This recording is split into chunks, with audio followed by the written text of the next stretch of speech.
Reminding you of the results from the 7 Champions League games played today. There are usually 8 played on a match day, but 7 played today. Victoria Pleasant losing 2-0 at home to Inter Milan. Sporting 2-0 over Tottenham Hotspur. Liverpool 2-1 over Ajax, a late Joel Matip goal settling that game.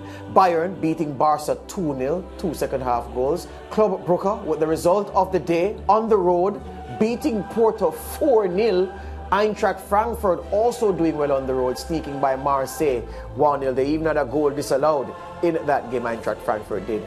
And Bayer Leverkusen, they were better than Atletico Madrid today. 2-0 they won at the Bay Arena in Germany. Group D now, Tottenham Hotspur travelling to Portugal to face Sporting. We have those highlights. Son had darted. A chance for the home team to break. This is Edwards powering through. Pedro Goncalves tried to tickle one into the far corner. So close. Only just about retaining it. Now there's a real chance. It's 2-on-2. Spurs chasing back. There's space on this near side for Nuno Santos. Trincao has got it alone.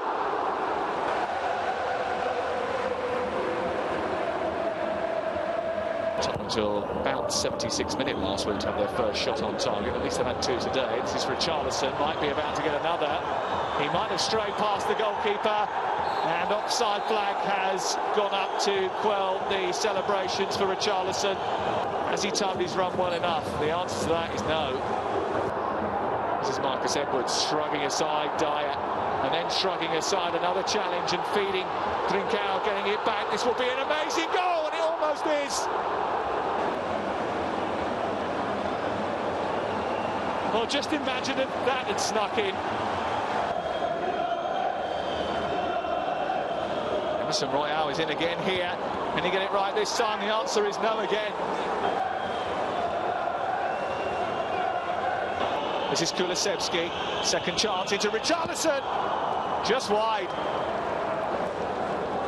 Kulusevski's ball in towards Richarlison, and he might have done a little bit better with that. They might be capable of. Sure, they're quite up there as domestic title challengers just yet. This is Pedro Porro making space for a shot. Oh, and it's a great save, which only the sprawling hands of the Tottenham captain could stop from sneaking into the net. Another corner aimed in towards Race and flicked in by Paulinho as that ball whizzed past him.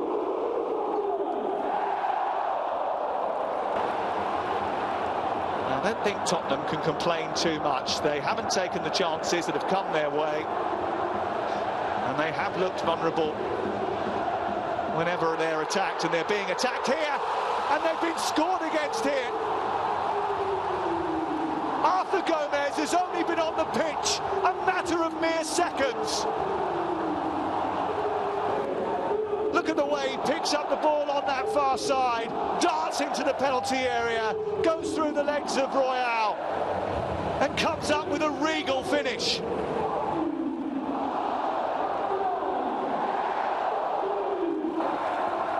It's a famous victory. Sporting beat English opposition for the first time in a decade, and despite their indifferent domestic form, they continue their perfect start to the season in the UEFA Champions League. Yeah, Sporting sit atop the table. Who would have thought that after the first 2 match days in Group D? Spurs in second, Frankfurt and Marseille pointless to start their European Champions League campaign. The last time an English team went to Lisbon to play Sporting, Man City it was, they scored 5. It was embarrassingly easy for Pep Guardiola's team. Not today for Antonio Conte's men, who came unstuck very, very late. It's important for me to tell the viewers, in case they're wondering who Arthur Gomez is, not a household name, signed only a few days ago by Sporting Lisbon. He grew up in the Santos Academy, that's where he was developed in Brazil. Played for Chapecoense, played for Goianense as well, and came over to Portugal. And the Lisbon management saw it fit to sign him, and he has given them this in his early game for the first game in the Champions League. Brent Sancho and Nick Blackman are still here.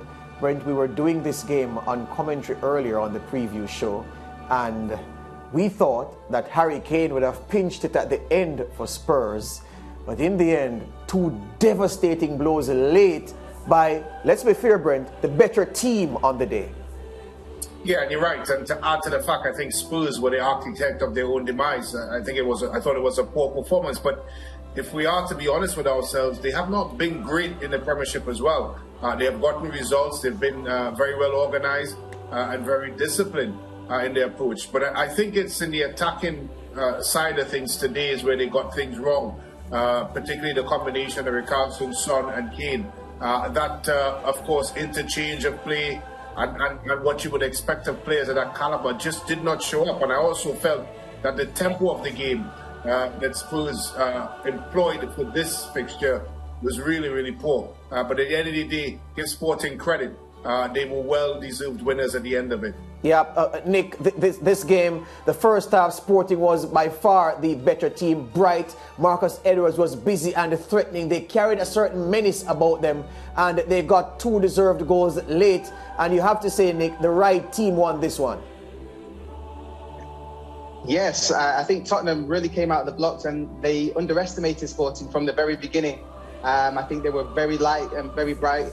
And lively, should I say, sorry. Marcus Edwards as well, I think he was fantastic playing against his former team. Like we've seen in the last few years, many English players now going abroad and chancing it abroad and playing at a fantastic level in the Champions League, showcasing what he can do. And I thought he was thoroughly enjoyable to watch this evening. Brent, as a former international class centre-half, and you mentioned that you played right back in some club games as well in your time in the United States and Scotland. On our preview earlier, you were very unimpressed by the way that Emerson Royal, and I think it may have been Christian Romero, defended Arthur Gomez for the Sporting Lisbon second goal. We're going to replay it for you, Brent, and I want you to tell me what the defenders did wrong, because looking at how Gomez approached them into the box, I'm not sure Emerson Royal could have done much more. I may agree with you that Romero could have done more before the play advanced in the box. Was it tired defending? What was it, Brent? Why are you so critical of the defending on this goal? Well, if you look at his application, first and foremost, I'm not even going into positional play. I'm not even going into how he would have approached the attacker. But just his application was poor. It was lackadaisical, maybe fatigue had stepped in at that point. But he never really dictated the play to Arthur. He never said to Arthur, you're not coming inside, you're staying outside. He maintained a very soft approach. And I think once the ball went through his legs, it was all down to this fact that his approach play, or his approach towards the striker, was very, very poor. So you would say then that he, based on the approach and as you say, dictating to the forward where he would run, his posture should have caused Arthur to go outside rather than come through his legs this way. Yeah, once he's made the move, as we look here, once he's made this change here, you need to step in and of course and force him to go outside and stay outside. This little shift and shimmy that he does here, he needs to step out, right? He needs to step out and say to him, you're not coming in. You're staying on the line and you have to beat me for pace to the line. Yeah, use the line to defend. He didn't do that. He stood in the back. And what made it worse, look at the attempt. And look at the attempt afterwards to get back. Nothing there. And that has to do with application. As I said, I can easily blame it on fatigue, but it was poor for me. Brent, are you agreeing with, Nick rather, are you agreeing with Brent's assessment of Tottenham's approach to the defending of that last goal? Yes, I agree. I think it was throughout the whole team. If you look, they look absolutely dejected once they've conceded the first goal. They never looked like they believed that they could get back into the game. And you know, you have Arthur Gomez, who's just fresh onto the pitch. He's just come into the game and he needs some time. Normally as a substitute, you would need some time to adjust and get accustomed to the pace and the tempo of the game. And Emerson Royal has played 90 minutes. He should be the one dictating to Arthur Gomez. And on his touch, he should be the first one out there and not even let Arthur Gomez build up any speed. Yeah. All right. Earlier today, gentlemen, we saw Inter going to the Czech Republic and beating Victoria Pleasant 2-0. Inter, of course, are in Group C with Bayern, Barca, the group of death they are in. They have 3 points on the board. They're third in the group at this point in time. Based on what you've seen from those big three in the group of death, are you going with the form book? Are you gentlemen confident that Bayern and Barca will leave this group and Inter will have to make do with Europa League football. Nick, you first. Yes, initially I would say so. I would say I would expect Bayern and Barcelona to pass through the group. But at the same stage, Inter Milan are not going anywhere. And Edin Dzeko has been in fine form recently. And he's actually keeping the partnership of Romelu Lukaku and Martinez out of the team. So as long as he seems to do that and keeps doing that, I think Inter Milan are going to be very strong. Yeah, Inter beat the 10 men of Pleasant earlier today, Brent. Again, you've seen all three teams, well, you've seen all four teams in the group. Of the big three, the form book says Barca, Bayern into the next round of the Champions League. Based on what you've seen, are you agreeing with that?